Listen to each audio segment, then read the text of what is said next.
এটা দেখতে পাচ্ছেন, এটা আমার বাসা। আমি বাসা থেকে এখনই বের হলাম, বের হয়ে বাইকটা অলরেডি আগে বের করে রাখছি। তো এখন বাইকটা নিয়ে ছুটবো বাগানে, আম বাগানে। আজকে দ্বিতীয় ব্লগে দেখাবো আম বাগান থেকে আম সংরক্ষণ করে ডেলিভারি করা। তো আমগুলো এখনই পাড়া হচ্ছে, তো আমি একজনকে নিতে যাচ্ছি, এক ভাইকে নিয়ে রওনা দিব বাগানের উদ্দেশ্যে। তো তার বাড়ির উদ্দেশ্যে এখন রওনা দিলাম, তাকে নিয়ে বাগানে আমগুলা ক্যারেট করে নিয়ে চলে আসব। তো চলুন তার বাসাতে যাওয়া যাক।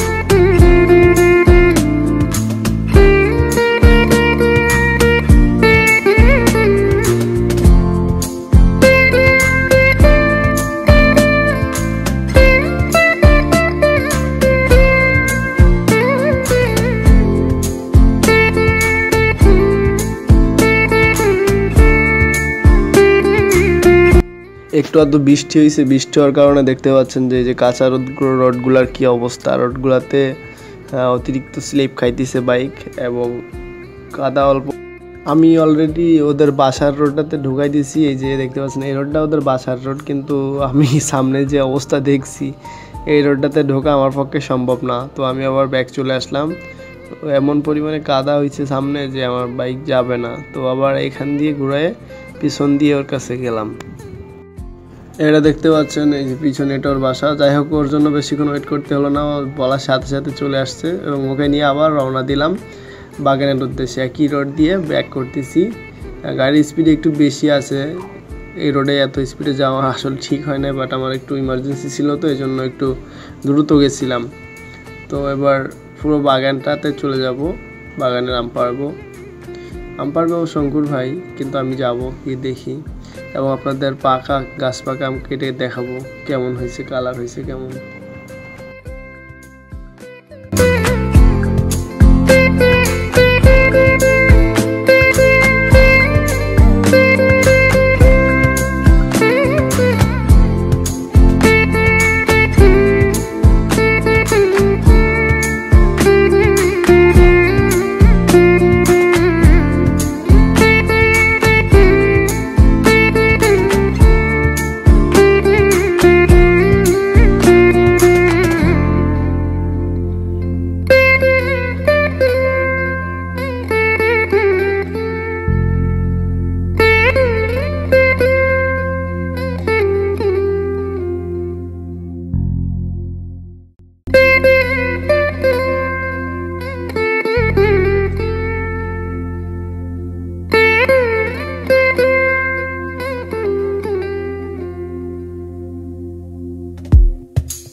বাগানে চলে এসেছি, দেখতে পাচ্ছেন এখানে বাগান, গাছগুলো অনেক উঁচু। আঙ্কুর ভাই আম পাড়তেছে, আমগুলো কেটে রাখতেছে। আমের সাইজগুলো দেখুন একটিবার। তো আমের সাইজগুলো মাশাআল্লাহ অনেক সুন্দর হয়েছে। তো আমগুলো পাড়া অলরেডি কমপ্লিট হয়েছে। আমাদের আজকের অর্ডার ছিল 1 মণ। তো 1 মণ আমরা অর্ডার কনফার্ম করছি। সো 1 মণ যেহেতু অর্ডার আসছে তাহলে ডেলিভারি দিতে হবে। গাছে অনেকগুলো লোক উঠছে, ওটা পরে আমগুলো পাড়া হয়েছে। তো এবার চলুন দেখাই একটা আমের কেটে অবস্থা কেমন। আমটার ভিতরে একটা আম নিব আমি এখান থেকে, একটা আম নিয়ে আপনাদের দেখাই কেটে কেমন অবস্থা হয়েছে ভিতরে।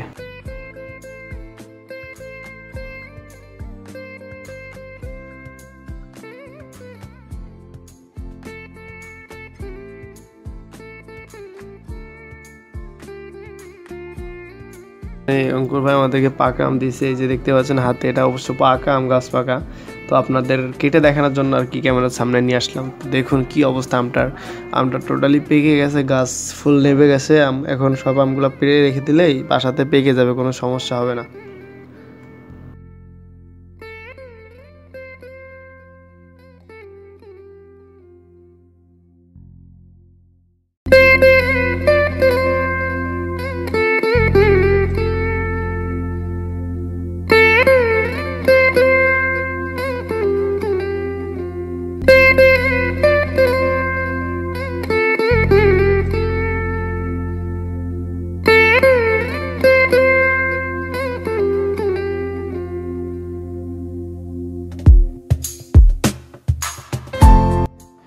এবার অবশ্য আমাদের আমটাম পাড়া ছাড়া সব কিছু বস্তা প্যাকেটিং ট্যাকেটিং ইত্যাদি সব করা ছাড়া, তো এবার আমরা চলে যাচ্ছি বাসার উদ্দেশ্যে। যাদের আমগুলো ডেলিভারি আছে তাদের আমগুলো দিতে, ডেলিভারি দিতে।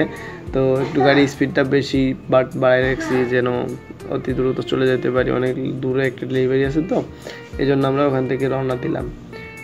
আবার চলুন আপনাদের বাদবাকিটা রোডে দেখাই ভিউগুলা।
দেখতে পাচ্ছেন কতটা অবস্থা খারাপ রোডের, পিচ রোড কিন্তু অবস্থা এতটাই খারাপ যে ভিতরে যাওয়ার কোনো মানে রিস্ক হয়ে যাচ্ছে। তবু আমরা গেছি, কোনো রোড থামি নাই, বাট সবগুলোতেই গেছি, ঘুরছি এবং সারাদিন ডেলিভারি করছি।